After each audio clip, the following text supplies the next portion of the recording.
Hi, this is Manjunath Amrutnavar and ನೀವು ನೋಡ್ತಾ ಇದ್ರ ನನ್ನ ಅಫಿಷಿಯಲ್ ಯೂಟ್ಯೂಬ್ ಚಾನಲ್.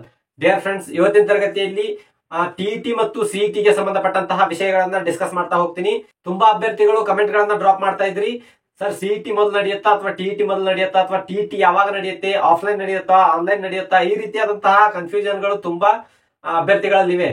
ಅಭ್ಯರ್ಥಿಗಳ ತಪ್ಪಲ್ಲ ಮತ್ತು ಅಂದ್ರೆ ವಿದ್ಯಾರ್ಥಿಗಳ ತಪ್ಪಲ್ಲ, ಇಲಾಖೆ ಮತ್ತು ನಮ್ಮ ಶಿಕ್ಷಣ ಸಚಿವರು ಮಾಡುವಂತಹ ಕಾರ್ಯದಿಂದಾಗಿ ಈ ರೀತಿಯಾದಂತಹ ಗೊಂದಲಗಳು ಸೃಷ್ಟಿಯಾಗ್ತಾ ಇದ್ದಾವೆ. ಸೊ ಅಂತಹ ಗೊಂದಲಗಳಿಗೆ ನಿಖರವಾದಂತಹ ಮಾಹಿತಿಯನ್ನ ಈ ವಿಡಿಯೋದಲ್ಲಿ ಕೊಡ್ತಾ ಹೋಗ್ತೀನಿ. ದಯವಿಟ್ಟು ವಿಡಿಯೋನ ಪೂರ್ತಿಯಾಗಿ ನೋಡಿ, ಅಂದ್ರೆ ನಿಮಗೆ ಪೂರ್ತಿಯಾದಂತಹ ಮಾಹಿತಿ ಸಿಗುತ್ತೆ.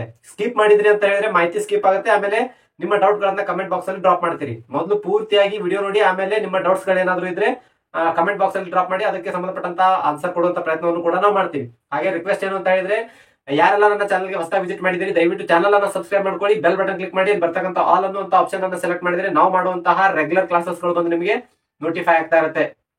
ಜೊತೆಗೆ ನಿಮ್ಮ ಎಲ್ಲಾ ಫ್ರೆಂಡ್ ಸರ್ಕಲ್ಗೂ ಕೂಡ ಈ ವಿಡಿಯೋನ ಶೇರ್ ಮಾಡಿ. ತುಂಬಾ ಗೊಂದಲದಲ್ಲಿದ್ದಾರೆ, ಸೊ ಅದಕ್ಕೋಸ್ಕರನೇ ನಿಮ್ಮ ವಾಟ್ಸ್ಆಪ್ ಆಗಿರ್ಬೋದು, ಟೆಲಿಗ್ರಾಮ್ ಗ್ರೂಪ್ ಆಗಿರ್ಬೋದು, ಎಲ್ಲಾ ಕಡೆನೂ ಕೂಡ ವಿಡಿಯೋ ಶೇರ್ ಮಾಡಿ. ಹಾಗೇನೆ ಏನಾದ್ರು ಡೌಟ್ಸ್ ಗಳಿದ್ರೆ ಕಮೆಂಟ್ ಬಾಕ್ಸ್ ಅಲ್ಲಿ ಡೌಟ್ಸ್ ಗಳನ್ನ ಡ್ರಾಪ್ ಮಾಡಿ ಆನ್ಸರ್ ಕೊಡುವಂತ ಪ್ರಯತ್ನ ಮಾಡ್ತಿದ್ದೀನಿ. ಸೊ ವಿಡಿಯೋಕ್ಕೆ ಲೈಕ್ ಮಾಡೋದನ್ನ ಮರಿಬೇಡಿ. ಸೊ ಮೊಟ್ಟ ಮೊದಲು ತುಂಬಾ ಅಭ್ಯರ್ಥಿಗಳ ಪ್ರಶ್ನೆ ಇದಾಗಿದೆ, ಏನಂತ ಹೇಳಿದ್ರೆ ಮೊದಲು ಟಿಇಟಿ ನಡೆಯುತ್ತಾ ಅಥವಾ ಸಿಇಟಿ ನಡೆಯುತ್ತಾ ಅಂತ ಹೇಳಿ. ಸೊ ಈಗಿನ ಬೆಳವಣಿಗೆ ಪ್ರಕಾರ ಮೊದಲು ನಡೀತಾ ಇರೋದು ಸಿಇಟಿ. ಟಿಇಟಿ ನಡಿಬೇಕಾಗಿತ್ತು, ಬಟ್ ಅನ್ಫಾರ್ಚುನೇಟ್ಲಿ ಅದನ್ನ ಮತ್ತೆ ಪೋಸ್ಟ್ಪೋನ್ ಮಾಡಿ ಟಿಇಟಿ ಅನ್ನ ಮಾಡ್ತಾ ಇದ್ದಾರೆ. ಇಲ್ಲಿ ಟಿಇಟಿ ಮಾಡಿದ್ರೆ ಒಳ್ಳೇದಾ ಸಿಇಟಿ ಮಾಡಿದ್ರೆ ಒಳ್ಳೇದಾ ಅನ್ನೋದಕ್ಕಿಂತ ಗವರ್ಮೆಂಟ್ ಮಾಡಿರುವ ತಪ್ಪನ್ನ ನಾವು ಸ್ವಲ್ಪ ನೋಡ್ಬೇಕು. 2 ವರ್ಷಗಳ ಕಾಲ ಟಿಇಟಿ ಅನ್ನ ಮಾಡ್ಬೇಕಾಗಿತ್ತು, ಮಾಡ್ಲಿಲ್ಲ. ಅದಕ್ಕೆ ಕಾರಣ ರೀಸನ್ ಏನ್ ಕೊಡ್ತಾ ಬಂದ್ರು, ಆನ್ಲೈನ್ ಟಿಇಟಿ ಅನ್ನ ಕಂಡಕ್ಟ್ ಮಾಡ್ತಾ ಇದೀವಿ, ಅದಕ್ಕೋಸ್ಕರನೇ ಅದಕ್ಕೆ ಬೇಕಾಗಿರ್ತಕ್ಕಂಥ ಸಾಫ್ಟ್ವೇರ್ ಅನ್ನ ಡೆವಲಪ್ ಮಾಡ್ತಾ ಇದೀವಿ, ಹಾಗೆ ಹೀಗೆ ಅಂತ ಹೇಳಿ 2 ವರ್ಷಗಳ ಕಾಲ ತಾಳ್ಕೊಂತ ಬಂದ್ರು. ಬಟ್ ಇವಾಗ ಟೋಟಲಿ ರಿವರ್ಸ್ ಆಗಿದೆ. ಅದೇನ್ ರಿವರ್ಸ್ ಆಗಿದೆ ಮುಂದೆ ಮಾತಾಡ್ತೀನಿ. ಸೊ ಮೊದಲು ನಡೆಯುವಂತದ್ದು ಟಿಇಟಿ, ಸಿಇಟಿಗೆ ನೀವು ಇನ್ನು ವೇಟ್ ಮಾಡಿ. ಎಲ್ಲಿವರೆಗೂ ವೇಟ್ ಮಾಡ್ಬೇಕು ಅನ್ನೋದನ್ನು ಕೂಡ ನಾನು ಹೇಳ್ತೇನೆ ನಿಮಗೆ. ಈ ಶಿಕ್ಷಣ ಸಚಿವರು ಎಲ್ಲಿ ಮಟ್ಟ ತಗೊಂಡು ಹೋಗ್ತಾರೆ ಅನ್ನೋದನ್ನ ನಿಮ್ಗೆ ಕ್ಲಾರಿಫೈ ಮಾಡಿಕೊಡ್ತೇನೆ ನಾನು. ಸೊ ಇಲ್ಲಿ ಕಲ್ಯಾಣ ಕರ್ನಾಟಕಕ್ಕೆ 5267 ಹುದ್ದೆಗಳು, ಆಮೇಲೆ 6000 ಅನುದಾನಿತ ಶಾಲಾ ಶಿಕ್ಷಕರ ಹುದ್ದೆಗಳನ್ನ ತುಂಬಿಕೊಳ್ತೀವಿ, ಮತ್ತೆ 1677 ಕ್ರೈಸ್ ವಿಭಾಗದಲ್ಲಿ ಶಿಕ್ಷಕರ ಹುದ್ದೆಗಳನ್ನ ತುಂಬಿಕೊಳ್ತೀವಿ ಅಂತ ಹೇಳಿ ಹೇಳ್ತಾ ಇದ್ರು. ಇವೆಲ್ಲಾ ಹುದ್ದೆಗಳಿಗೆ ಅನುಮೋದನೆ ಸಿಕ್ಕಿದೆ. ಬಟ್ ಈ ಹುದ್ದೆಗಳನ್ನ ಕಾಲ್ಫಾರ್ಮ್ ಮಾಡೋದಕ್ಕಿಂತ ಡೈರೆಕ್ಟ್ ಆಗಿ ಏನ್ ಮಾಡ್ತಾ ಇದ್ದಾರೆ, ಟಿಇಟಿಯನ್ನ ಕಾಲ್ಫಾರ್ಮ್ ಮಾಡ್ತಾ ಇದ್ದಾರೆ. ಸೊ ಕಾರಣ ಇಷ್ಟೇ, ತುಂಬಾ ಅಭ್ಯರ್ಥಿಗಳಿದ್ದಾರೆ, ಅದಕ್ಕೋಸ್ಕರ ಒಂದು ಅವಕಾಶ ಅವ್ರಿಗೆ ಕೊಟ್ಟು ಆದ್ಮೇಲೆ ಏನು ಸಿಇಟಿಯನ್ನ ಕಾಲ್ಫಾರ್ಮ್ ಮಾಡೋಣ ಅಂತ ಹೇಳಿ ಹೇಳ್ತಾ ಇದ್ದಾರೆ. 2 ವರ್ಷಗಳ ಕಾಲ ಇವರೇ ಯಾವುದೇ ಟಿಇಟಿಯನ್ನ ಮಾಡ್ದೇನೆ, ಆಮೇಲೆ ಯಾವ ಟೀಚರ್ಸ್ ಕಾಲ್ಫಾರ್ಮ್ ಮಾಡ್ದೇನೆ ಇಲ್ಲಿವರೆಗೂ ತಳ್ಕೊಂಡು ಬಂದು ಈಗ ಎಲ್ಲಾ ರೆಡಿ ಇರ್ತಕ್ಕಂತಹ ಶಿಕ್ಷಕರ ಹುದ್ದೆಗಳನ್ನ ಸ್ಟಾಪ್ ಮಾಡಿ ಡೈರೆಕ್ಟ್ ಟಿಇಟಿ ಮಾಡೋಣ ಅಂತ ಹೇಳ್ತಾ ಇದ್ದಾರೆ. ಹಾಗಿದ್ರೆ ಟಿಇಟಿ ಆನ್ಲೈನ್ ನಡೆಯುತ್ತಾ ಅಥವಾ ಆಫ್ಲೈನ್ ನಡೆಯುತ್ತಾ ಅಂತ ಮತ್ತೊಂದು ಹೊಸ ಚರ್ಚೆ ಶುರುವಾಗಿದೆ. ಈಗ ಕಾಲ್ ಮಾಡಿ, ರೀಸೆಂಟ್ ಆಗಿ ನಾನು ಕಾಲ್ ಮಾಡಿ ಕೇಳಿದ್ರೆ ನನಗೆ ಹೇಳ್ತಾ ಇರುವಂತದ್ದು ಏನವರು, ಇಲಾಖೆಯವರು ಟಿಇಟಿ ಆಫ್ಲೈನ್ ನಡೆಯುತ್ತೆ ಅಂತ ಹೇಳಿದ್ರು. ಮೊದ್ಲೆಲ್ಲ ಎಷ್ಟೋ ಸಾರಿ ನಾನು ಕಾಲ್ ಮಾಡಿ ಕೇಳಿದಾಗ ಟಿಇಟಿ ಆನ್ಲೈನ್ ಅಂತ ಹೇಳಿದ್ರು. ಈಗ ರೀಸೆಂಟ್ ಆಗಿ ಕಾಲ್ ಮಾಡಿ ಕೇಳಿದ್ರೆ ಟಿಇಟಿ ಆಫ್ಲೈನ್ ನಡೀತಾ ಇದೆ ಅಂತ ಹೇಳಿ ಹೇಳ್ತಾ ಇದ್ದಾರೆ. ಹಾಗಿದ್ರೆ ಇಷ್ಟು ದಿನ 2 ವರ್ಷಗಳ ಕಾಲ ಇವ್ರು ಟಿಇಟಿಯನ್ನ ಹೋಲ್ಡ್ ಮಾಡಿಟ್ಟಿದ್ದೆಲ್ಲ ವೇಸ್ಟ್ ಅಲ್ವಾ? ಸೊ ಇವ್ರು ಮಾಡಿದ ತಪ್ಪಿಗೆ ಶಿಕ್ಷಕ ಆಕಾಂಕ್ಷಿಗಳು, ಇದಕ್ಕೆಲ್ಲ ರೆಡಿ ಆಗಿರ್ತಕ್ಕಂಥ ಅಭ್ಯರ್ಥಿಗಳಿಗೆ ಇವ್ರು ಮೋಸ ಮಾಡ್ದಂಗ್ ತಾನೆ. ಹಾಗಾಗಿ ಇಲ್ಲಿ ಯಾರಿಗೆ ಒಳ್ಳೇದಾಗ್ತಾ ಇದೆ ಯಾರಿಗೆ ಕೆಟ್ಟದ್ದಾಗ್ತಾ ಇದೆ ಅನ್ನೋದಕ್ಕಿಂತ ತಪ್ಪು ಮಾಡಿರೋರು ಯಾರು, ಇಲಾಖೆ ಮತ್ತು ನಮ್ಮ ಶಿಕ್ಷಣ ಸಚಿವರು. ಅವರನ್ನ ಬ್ಲೇಮ್ ಮಾಡ್ಬೇಕು ವಿನಃ ನಾವು ಸಿಇಟಿ ಬರೆಯೋರನ್ನ ಬ್ಲೇಮ್ ಮಾಡೋದಾಗ್ಲಿ ಅಥವಾ ಟಿಇಟಿ ಬರೆಯೋರನ್ನ ಬ್ಲೇಮ್ ಮಾಡೋದು ತಪ್ಪು. ಸೊ ಇಲ್ಲಿ ಟಿಇಟಿ ಆಫ್ಲೈನ್ ನಡೆಯುತ್ತೆ ಅಂತ ಹೇಳ್ತಾ ಇದ್ದಾರೆ.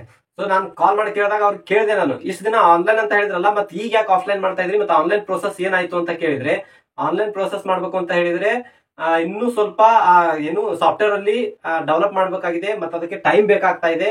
ಈಗ ಸದ್ಯಕ್ಕೆ ನಾವು ಆನ್ಲೈನ್ ಮಾಡ್ಲಿಕ್ಕೆ ಆಗ್ತಾ ಇಲ್ಲ ಅಂತ ಹೇಳಿ ರೀಸನ್ ಅನ್ನ ಕೊಡ್ತಾ ಇದ್ದಾರೆ. ಮತ್ತೆ 2 ವರ್ಷಗಳ ಕಾಲ ಈ ಮಾತೆಲ್ಲಿ ಹೋಗಿತ್ತು ಇವ್ರದ್ದು, ಎಲ್ಲದಕ್ಕೂ ರೆಡಿ ಆಗಿದೀವಿ, ಎಲ್ಲಾನು ಕಾಲ್ಫಾರ್ಮ್ ಮಾಡ್ಲಿಕ್ಕೆ ರೆಡಿ ಆಗಿದ್ವಿ, ಸಾಫ್ಟ್ವೇರ್ ರೆಡಿ ಆಗಿದೆ ಅಂತ ಹೇಳ್ತಾ ಬಂದ್ರು. ಈ ಇಲಾಖೆದವರು ಹಾಗೆ ಇದ್ದಾರೆ, ನಮ್ಮ ಶಿಕ್ಷಣ ಸಚಿವರು ಕೂಡ ಹಾಗೆ ಇದ್ದಾರೆ. ಸೊ ಹಾಗಿದ್ರೆ ಟಿಇಟಿ ಆಫ್ಲೈನ್ ನಡೆಯುತ್ತೆ ಅಂತ ಕೇಳಿದ್ರೆ ಯಾವಾಗ ನಡೆಯುತ್ತೆ ಟಿಇಟಿ? ತುಂಬಾ ಅಭ್ಯರ್ಥಿಗಳು ಪದೇ ಕಮೆಂಟ್ ಅನ್ನ ಡ್ರಾಪ್ ಮಾಡ್ತಾ ಇದ್ರಿ, ಟಿಇಟಿ ಯಾವಾಗ ನಡೆಯುತ್ತೆ ಸರ್ ಅಂತ ಹೇಳಿ. ಅವ್ರ ಪ್ರಕಾರ ಟಿಇಟಿ ಅಕ್ಟೋಬರ್ ಎಂಡ್ ಗೆ ನಡೆಯುತ್ತೆ ಅಂತ ಹೇಳಿ ಹೇಳ್ತಾ ಇದ್ದಾರೆ. ಇದೇ ಮಂತ್ ಎಂಡ್ ಅಲ್ಲಿ ನಾವು ಟಿಇಟಿಗೆ ನೋಟಿಫಿಕೇಶನ್ ಅನ್ನ ಮಾಡ್ತೀವಿ ಅಂತ ಹೇಳ್ತಾ ಇದ್ದಾರೆ. ಬಟ್ ನಾನಂತೂ ನಂಬಲ್ಲ, ನೀವು ಬೇಕಿದ್ರೆ ನಂಬಿ. ಅವ್ರನ್ನ ಕೇಳಿದಾಗ ಅಕ್ಟೋಬರ್ ಎಂಡ್ ಗೆ ಟಿಇಟಿ ಮಾಡ್ತೀವಿ ಅಂತ ಹೇಳಿದ್ದಾರೆ. ಬಟ್ ಇದನ್ನ ನಾನು ನಂಬಲ್ಲ. ಯಾಕೆ ಹೇಳ್ತಾ ಇದ್ದೀನಿ ಅಂತ ಹೇಳಿದ್ರೆ, ಈಗ ಮತ್ತೆ ವಾಪಸ್ ಕ್ವಶನ್ ಪೇಪರ್ ಗಳನ್ನ ರೆಡಿ ಮಾಡ್ಬೇಕು. ಅವರು ಆ ಆಫ್ಲೈನ್ ಗೋಸ್ಕರ ಕ್ವಶನ್ ಪೇಪರ್ ಪ್ರಿಂಟ್ ಮಾಡ್ಬೇಕು. ನೀವ್ ಅನ್ಬೋದು, ಸರ್ 1 ತಿಂಗಳು ಅಪ್ಲಿಕೇಶನ್ ಹಾಕಕ್ ಟೈಮ್ ಕೊಟ್ಟು ಅವಾಗ ಪ್ರಿಂಟ್ ಮಾಡ್ಬೋದಲ್ರಿ ಅಂತ ಹೇಳಿ. ಒಂದ ಎರಡ ಕ್ವಶನ್ ಪೇಪರ್ ಪ್ರಿಂಟ್ ಆಗುದಿಲ್ಲ, ತುಂಬಾ ಕ್ವಶನ್ ಪೇಪರ್ಗಳು ಪ್ರಿಂಟ್ ಆಗ್ಬೇಕು. ಅಪ್ಲಿಕೇಶನ್ ಹಾಕಿದ ಪೂರ್ ಮುಗಿದ ಮೇಲೆ ಅದರ ಸಂಖ್ಯೆಯನ್ನ ನೋಡ್ಕೊಂಡು ಎಷ್ಟು ಕಮ್ಮಿ ಏನು ಕ್ವಶನ್ ಪೇಪರ್ ಇದೆ ಅಷ್ಟು ಕ್ವಶನ್ ಪೇಪರ್ ಅನ್ನ ಮತ್ತೆ ಪ್ರಿಂಟ್ ಮಾಡ್ಕೊಳ್ಳುವಂತ ಸಾಧ್ಯತೆ ಇರುತ್ತೆ. ಸೊ ಹಾಗಾಗಿ ಎಲ್ಲಾ ವ್ಯವಸ್ಥೆ ಮಾಡ್ಕೋಬೇಕು. ಆಮೇಲೆ ಮತ್ತೆ ಪೂರ್ತಿಯಾದಂತಹ ಸೆಂಟರ್ ಗಳನ್ನ ನೋಡ್ಕೋಬೇಕು.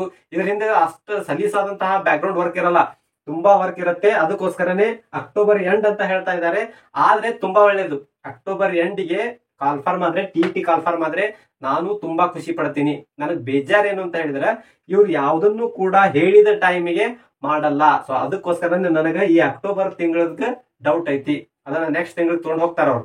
ಯಾಕೆ ಹಿಂಗ್ ಮಾಡ್ತಿದಾರೆ ಅಂತ ಹೇಳಿದ್ರೆ ಪ್ಲಸ್ ಪಾಯಿಂಟ್ ಅವ್ರಿಗೆ ಏನು ಅಂತ ಹೇಳಿದ್ರೆ ಫಾಸ್ಟ್ ಆಗಿ TET ಕರೆದ್ವಿ ಅಂತ ಹೇಳಿದ್ರೆ ಅದನ್ನ ಫಾಸ್ಟ್ ಆಗಿ ಮುಗಿಸ್ಬೇಕು. ಫಾಸ್ಟ್ ಆಗಿ ಮುಗಿಸಿದ್ವಿ ಅಂದ್ರೆ ನೆಕ್ಸ್ಟ್ ನಾವು CET ಕರಿಬೇಕು. CET ಕರೆದು ನೆಕ್ಸ್ಟ್ ದಲ್ಲಿ ಅವ್ರಿಗೆ ನಾವು ಅಪಾಯಿಂಟ್ ಮಾಡ್ಬೇಕು. ಅಪಾಯಿಂಟ್ ಮಾಡಿದ್ವಿ ಅಂತ ಹೇಳಿದ್ರೆ ಅವ್ರಿಗೆ ನಾವು ಸ್ಯಾಲ್ರಿ ಕೊಡ್ಬೇಕು. ಸ್ಯಾಲ್ರಿ ಕೊಡ್ಬೇಕಂದ್ರ ಕರ್ನಾಟಕ ಸರ್ಕಾರದ ಬೊಕ್ಕಸದಲ್ಲಿ ಅಥವಾ ಖಜಾನೆಯಲ್ಲಿ ದುಡ್ಡು ಇರ್ಬೇಕು. ದುಡ್ಡಿದ್ರಲ್ಲ ಸ್ಯಾಲ್ರಿ ಕೊಡೋದು ಇವ್ರು. ಹಾಗಾಗಿ ದುಡ್ಡು ಇಲ್ಲದೆ ಇರುವುದಕ್ಕೆ ಇಂತಹ ಎಲ್ಲಾ ಪ್ಲಾನ್ ಗಳನ್ನ ಎಕ್ಸಿಕ್ಯೂಟ್ ಮಾಡ್ತಾ ಇದ್ದಾರೆ ಅವರು. ಎಷ್ಟು ಡಿಲೇ ಮಾಡ್ತಾ ಹೋಗ್ತಾರೆ ಅಷ್ಟು ಆ ಸ್ಯಾಲ್ರಿ ಕೊಡುವಂತಹ ಟೈಮ್ ಅವ್ರಿಗೆ ಏನಾಗುತ್ತೆ ಉಳಿಯುತ್ತೆ. ಈಗ ನೋಡಿ ಏನು CET ಯನ್ನ ಯಾವಾಗ ಮಾಡ್ತಾರೆ ಅಂತ ಸ್ವಲ್ಪ ನಾನ್ ನಿಮ್ಗೆ ಹಂಗೆ ಎಲ್ಲಿಗೆ ತಗೊಂಡು ಹೋಗ್ತಾರೆ ಇದನ್ನಂತ ಹೇಳಿ ತಿಳಿಸ್ಕೊಡ್ತೇನೆ. ಏನಂತ ಹೇಳಿದ್ರೆ TET ಕಾಲ್ಫಾರ್ಮ್ ಮಾಡ್ಬೇಕು ಅಕ್ಟೋಬರ್ ಎಂಡ್ ಅಂತ ಹೇಳ್ತಾ ಇದ್ದಾರೆ. ಅಕ್ಟೋಬರ್ ಎಂಡಿಗೆ ಆದ್ರೆ ಚಲೋ ಅಂತ ನಾನು ಈಗ ತಾನೇ ಹೇಳಿದೀನಿ. ಅದಾಗಲ್ಲ, ಬಟ್ ಅದನ್ನ ನೆಕ್ಸ್ಟ್ ಮಂತ್ಗೆ ತಗೊಂಡು ಹೋಗ್ತಾರ ಅವ್ರು. ನೆಕ್ಸ್ಟ್ ಮಂತ್ಗೆ ನವೆಂಬರ್ದೊಳಗ TET ಕಾಲ್ ಆಯ್ತು ಅಂತ ಹೇಳಿದ್ರೆ ಪೂರ್ತಿ ನವೆಂಬರ್ ತಿಂಗಳು ಏನ್ ಕೊಡ್ತಾರ ಅಪ್ಲಿಕೇಶನ್ ಹಾಕಕ್ ಕೊಡ್ತಾರ. ನವೆಂಬರ್ ತಿಂಗಳು ಹೋಯ್ತು. ಡಿಸೆಂಬರ್ ಅಲ್ಲಿ ಯಾವ್ದೋ ಒಂದ್ ಡೇಟ್ಗೆ ಎಕ್ಸಾಮ್ ಅನ್ನ ಫಿಕ್ಸ್ ಮಾಡ್ತಾರ. ಡಿಸೆಂಬರ್ ಅಲ್ಲಿ ಎಕ್ಸಾಮ್ ಫಿಕ್ಸ್ ಮಾಡಿದಂದ್ರೆ ಪೂರ ಡಿಸೆಂಬರ್ ಒಂದ್ ತಿಂಗಳು ಹೋಯ್ತು.